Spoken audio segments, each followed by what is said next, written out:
Your undivided attention because this is the first greenfield refinery that we are establishing after a gap of 10 years. The last greenfield refinery which was commissioned was in the year 2016. That was the Paradeep refinery. This one is a 9 million metric tons per annum plus 2.4 million metric tons per annum petrochemical capacity. If you look at the global scene, I would regard this as a state-of-the-art and absolutely unique technology and output efficient refinery. It also, I think, is important to look at the global context. Today, I think our refining capacity should be in the vicinity of something like 270 million metric tons per annum.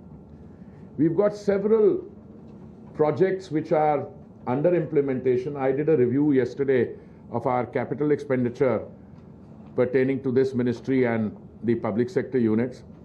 And I found that we have different projects, including refineries, which are at an advanced stage, and over the next 6 months to 2 years, they will be implemented. Those taken collectively would bring our refining capacity to about 300 million metric tons per annum. Now, this in and of itself, I think, is a noteworthy and remarkable figure. But if you see that in the context of what's happening in other parts of the world, it becomes, I think, more noteworthy. And let me not go into the statistics of this refinery. I'll come to that in a minute.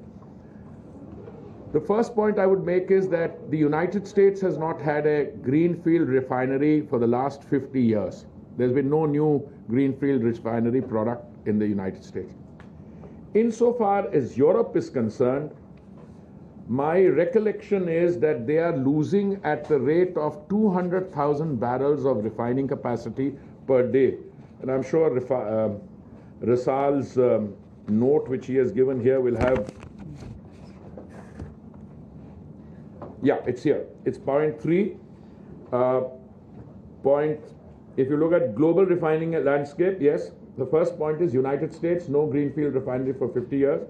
Europe, the IEA is sourcing this information to the International Energy Agency, which is Paris-based.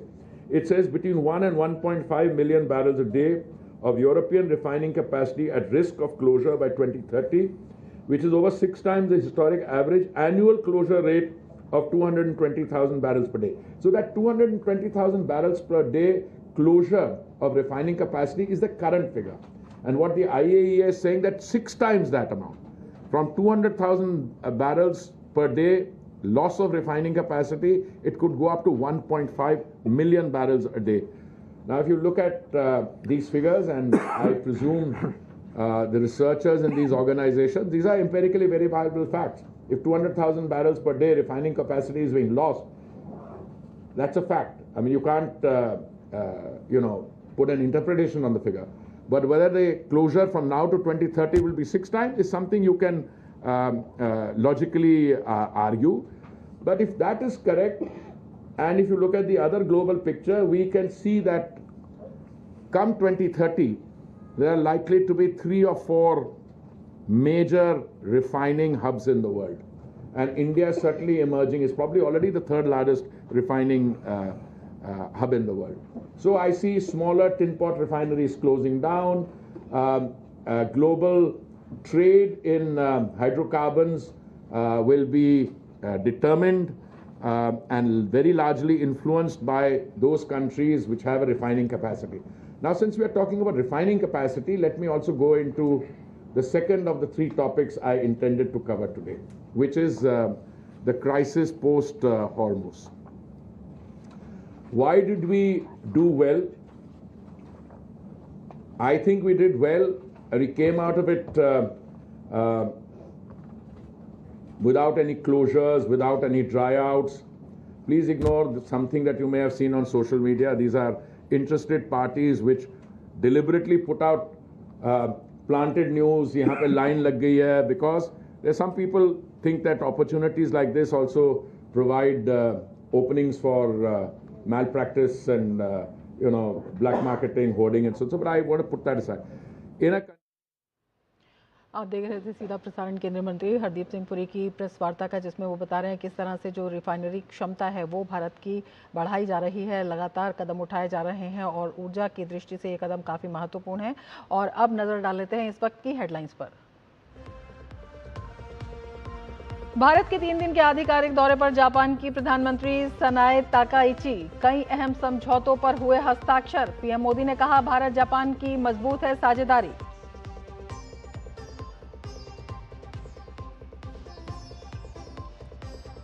Bihar की बांकीपुर समेत मध्य प्रदेश और गुजरात की 3 विधानसभा सीटों पर उपचुनाव की तारीखों का ऐलान। 30 जुलाई को वोटिंग, 3 अगस्त को होगी मतगणना। बांकीपुर सीट नितिन नवीन के इस्तीफे के बाद हुई थी खाली।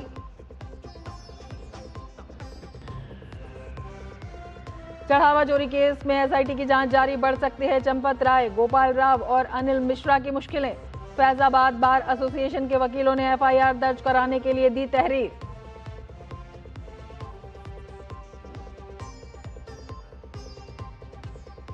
टीएमसी के बागी सांसदों के डेलीगेशन ने ईसीआई से की मुलाकात, असली तृणमूल होने का किया दावा। ऋतुव्रत बनर्जी के नेतृत्व वाले पहुंचे प्रतिनिधिमंडल ने की मुलाकात।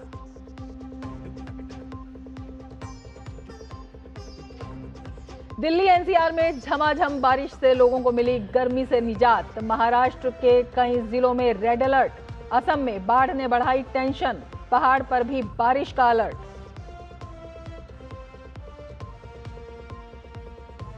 और दिल्ली पुलिस की बहुत बड़ी कार्रवाई, आईएसआई मॉड्यूल के 4 संदिग्ध गिरफ्तार। बड़ी आतंकी वारदात को अंजाम देने की थी साजिश।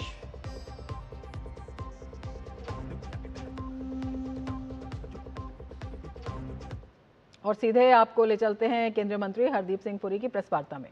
9%. So why should there be any line anywhere? So anyway, I'm going to put through all that. I want to come to any discussion on the energy situation in India, in my view, has to be on availability. And the second of those considerations is affordability.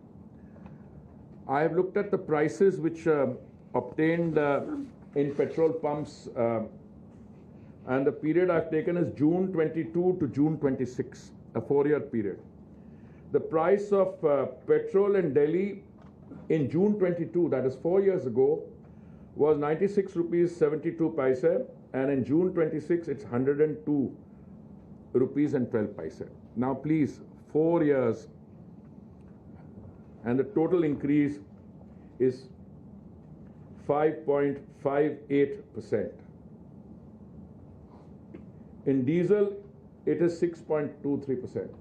So I'm not amused, but I also, since I am human, I also tend to get irritated sometimes. I'm not angry, but I get irritated when I see दुनिया के crude barrel था 128 रुपए का, वो 70 रुपए पे आ गया है, and when are prices coming down? So my first response to that, price never went up. There has been no increase in prices for the consumer, for the simple reason that the Honorable Prime Minister, on 3 occasions, November 21, 2021, May 2022, and 10th March 2026, he reduced the excise duty on petrol and diesel. The last reduction in excise duty on 10th March covered 10 rupees a litre on petrol and 10 rupees a litre on diesel. So instead of passing the increase on to the consumer, it is the budget and our system, fiscal system, which absorbed that increase. So please, there will be no increase. So all this regular. So now a legitimate question which you can ask, and many of you are asking, when are prices going to further come down? Now that, again, why I'm so happy to have this and why we've given you so much detailed material. If you have even a nodding acquaintance with the functioning of oil companies, when most of you probably know more about their functioning than I do, then there are several steps involved. Whether the company is in the private sector, and we have two of them, or they are public sector entities which we call oil marketing company, the procedure essentially involves sourcing crude at the point of production through the floating of a tender. Either it's on term basis or on spot basis, but there is a transparent process. Then you buy that, then along with that cost is the cost of insurance, cost of freight, then there is a refining margin, then there is a central excise duty, then there is a state VAT and dealer's commission, etc. But you know, the crude the petrol and diesel that you buy at the dispensing station today, that crude would have been obtained 2 months ago. Because you float a tender, you buy the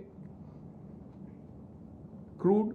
So it's bought either at the price, it has to be bought at the price available then. So 2 months ago, or whatever the represented, 6 weeks or 3 months, or I don't know, then the price was not this price, it was higher price. The cost of insurance freight was also that price. So today that crude is being sold. Today the crude that you are, if the prices come down to 70 or below, that crude will arrive here much later.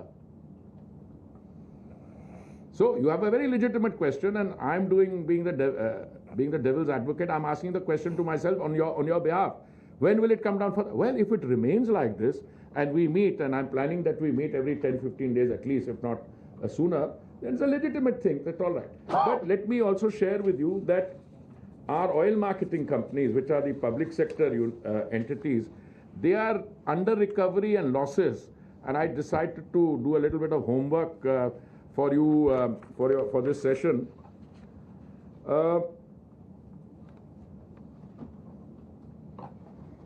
One is a figure of under recovery based on 15 days rolling average quotes, and the other is the losses. So the under recovery on petrol for the total Q1, that is quarter one would be April, May, June, which means you just got of it, is this would be 19,905 crores. This would be on as of 31st March 2026. As of 31st March 2026. This is then opening balance. This is the opening balance. No, hold on. This would be then Q4 of last year. Correct. Not Q1. So Q4 of last year, that is what ended at 31st March, because the first quarter of this year has not come in yet. Okay. The under recovery would be 19,905 crores for petrol. This is for which period, sir? For the period ending 31st March 2026. Jan to March. Q4, yeah. January to March. Absolutely. The under recovery for diesel would be 1,44,819 crores. 1,44,000. Madam, we can give you these figures also, no? Have you given or no? I'll give these figures. 1,44,819 crores. And for LPG, it would be 24,148 crores. So basically, I'm taking petrol, diesel, and LPG. Now, what this means is that the cumulative under recovery for petrol, diesel, and LPG. Slight correction, sir. Yeah, please. This is April 26, May 26, June 26. This is the opening balance as on 31st. So what you have just told. No, sorry. I correct myself. Yeah, I was right. Initially, I was. The figures are for ending first quarter, which is April, May, June. That is, the June figure is till 2 days ago. That's absolutely correct. So that is the loss under recoveries, 1,88,871. Okay. Plus this, yeah. No, that is, yeah. But for the June, no, only for that quarter. April, May, June 2020. Yeah. But I also had an under recovery in the previous quarters of LPG, which so total under recovery was it comes. Are you minus 2.1 lakh crores? It comes to 2.1 lakh crores. That's it. From January to June. till June of 2026, including the previous loss which we have carried over from the previous year. Q4 plus Q1. Q4 of Q4 and Q1. Cumulative. But let me also explain to you. See, the Hormuz crisis, if I may call it that, started on 28th February. Okay? Prior to that, the companies were doing reasonably well. So the previous quarters from there were plus. So this 30,720 is the LPG portion. Therefore, that is being covered here, and the total, that is an addition. So we had 1.88 lakh crores. 1.88 lakh crores. You add 30 to that, is 2.10 crores. Okay. Now I come to the same thing for losses. One is under recovery. There's a difference between under recovery loss. There the figure accumulated loss is something in the range of 30,720. No, 1 minute. 74. No, first no. If you the same, sir. Same here. This is the same. Okay, 74,781. So the actual loss and under recovery are both very high. And this loss is for which period, sir? Same period. Same To period. June. Same period. Now I've gone from availability to the affordability. The 2 points I make on affordability is that there was no increase in the price at the retail bunk. Customers, it wasn't raised, but the oil marketing companies were losing. Now, if the question is, when will you bring prices down? Well, as I said, now they are still carrying the stock which was bought at a higher price with higher insurance, higher freight rates. If this persists next 2-3 months, then that would be a legitimate question. But, that's hypothetical. I won't get into that case. Now I come to what was our supply situation.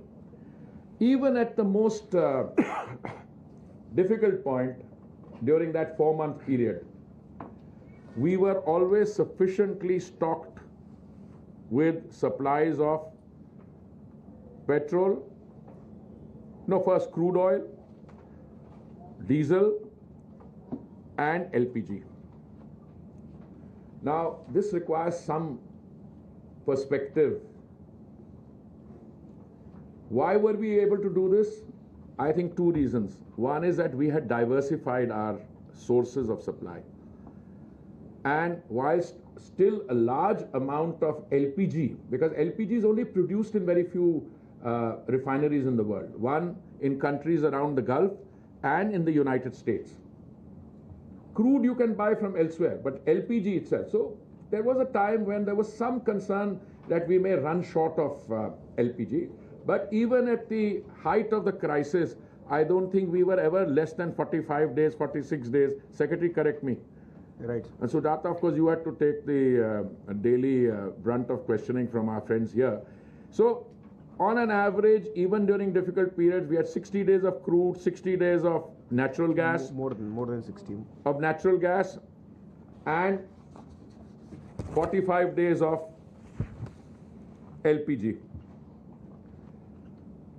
When it comes to LPG, let me tell you what the concern was. Concern was that if the Strait of Hormuz is being subjected to 2 blockades, one by the United States, the other by Iran, then the vessels could not access the ports from where LPG shipments to India were to come.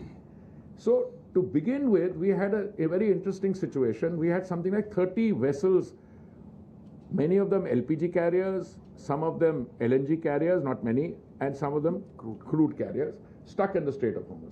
So full marks to my colleagues who Petroleum, Natural Gas Ministry, External Affairs Ministry, Shipping Ministry, our Navy people, our embassy in Tehran, other places. On a daily basis, they were liaising with the concerned authorities, and one by one, we got 12, I think, LPG tankers out in the beginning. But that by itself would not have helped. No, I'm not saying, I'm not grateful to that, but that would not have been sufficient. I should choose my words carefully, because our LPG consumption was something in the range of 80,000 metric tons per day and more. So what did we do? we reconfigured our refineries. That's why I come back to saying that having a refining capacity is a great boon and we shifted some of our production away from petrochemicals, to LPG. So our domestic production of LPG was raised from 35,000 metric tons a day to 54,000 metric tons a day. And for those of my colleagues who are aware, every day we used to be telling Sujata, who's the Joint Secretary concerned, talk to this refiner, talk to that refiner. I must say they all played ball. So I want to use this opportunity also to express gratitude to all concerned, both public sector and private sector, and they ramped up their production. Having a refining capacity and having the ability to suddenly increase production and bringing it down, because LPG production would not by definition be the first priority for a refinery. They would rather go for petrochemicals and others which get more value. But we demonstrated it can be done. Then we also embarked on a very major program to encourage our users of liquefied petroleum gas or cylinder gas as I call it, to shift to other cooking media. One is piped natural gas. How many people gave up their connection so far? 1.3 lakh. 1.3 lakh now. 1.3 lakh customers have given up their connection, shifted to pipe gas, but that's a very small beginning in our system. We want to ramp that up major. Process is going on. We have the major trunk lines. The major trunk line has gone up from 14,000 kilometers to 25,000 kilometers. We'll go up to 30, but we need the feeder connection. You know, so we need the infrastructure with plumbers, etc. That's work in progress. By the time we meet next or the one after that, I hope to be able to share a more robust and bigger figure on the conversion. You also issued new 11 lakh connections for PNG. How many? 11 lakh connections for PNG, new. No, so I'm coming. So 1 lakh have given up their connection and 11 lakh new connections. So it's not bad. It's about 11 lakhs is a better looking, sounding figure than the number who have given up. Those giving up, the new connections are 11 lakhs, but we are hoping to take now, yeah. So total PNG connection are 1.72 crores. Of which gasified now we are reaching 1.11 crores. Well, you explain to them what is the gasified part is. So gasified is basically where the connection has been given. The pipe has reached, but the gas has not yet reached. So 1.72 crores is the number of connection, and the piped natural gas. I don't like the word gasified because it is. So 1.11 crore have already been connected as in they are users. Okay. Now I want to come to another criticism, which not criticism. These are misplaced. Prices have gone up. People have been. Do you know what happened in other countries? I will share with you what the increase in petrol and diesel prices have been both in the developed world and in the world in which we live, that is developing countries. Again, I use the same reference period, June 22 to June 26. Let me start with France, Germany, Italy. The increase has been for petrols, France 17.74% in this 4-month period, Germany 19.05%, Italy 18.39%. In our neighborhood, I will start with Pakistan, Sri Lanka, Nepal, Bangladesh. Pakistan 39.77%, Sri Lanka 36.66%, Nepal 20.6%, Bangladesh 42.69%. So if you look at the increases on petrol in developing countries and the developed countries, you have a figure for the United States also somewhere here. Please give that to me. 20% plus in the developed countries and in the vicinity of 35% plus in our neighborhood. And as I read out to you, the increase in India was what? 4% or something? 5%. No, 5% is 5 rupees increase, or 5%. Yeah, exactly. 5%. So there's a big difference between 5 and 20 and 5 and 35. Diesel is also almost the same story. The figures were, except in Pakistan, the diesel increase was 63.18%. Absolute numbers are also very large. No, but the absolute numbers, it's just not the percentage. In Pakistan, the cost of diesel in June 26 was 130 rupees per litre, and increase is 63%. In Sri Lanka, it's 34.57%, Nepal 37.81%, and so on. So, both in relative terms and in absolute terms, I think our price situation, first availability, secondly price, and if you look at all the other infrastructure, etc., now you're getting another 9 or 10 million metric tons per annum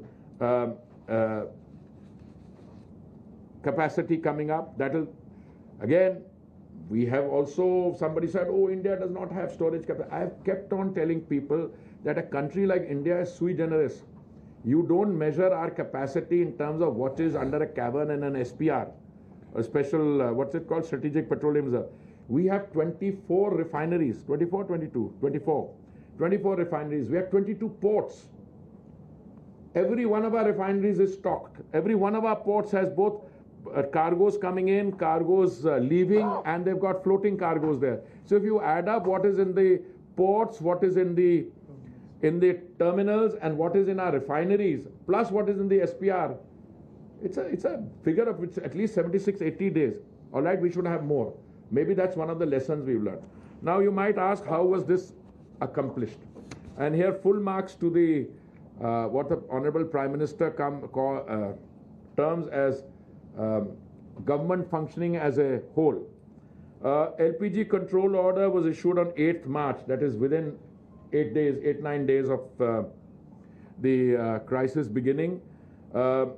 Refineries were directed to maximize output by diverting propane, butane, propylene and butene streams. This is exactly what I told you. We were able to do it very quickly. Domestic LPG production was raised from 35,000 metric ton to 54,000 metric ton. Refineries were reconfigured to produce LPG, I mentioned that.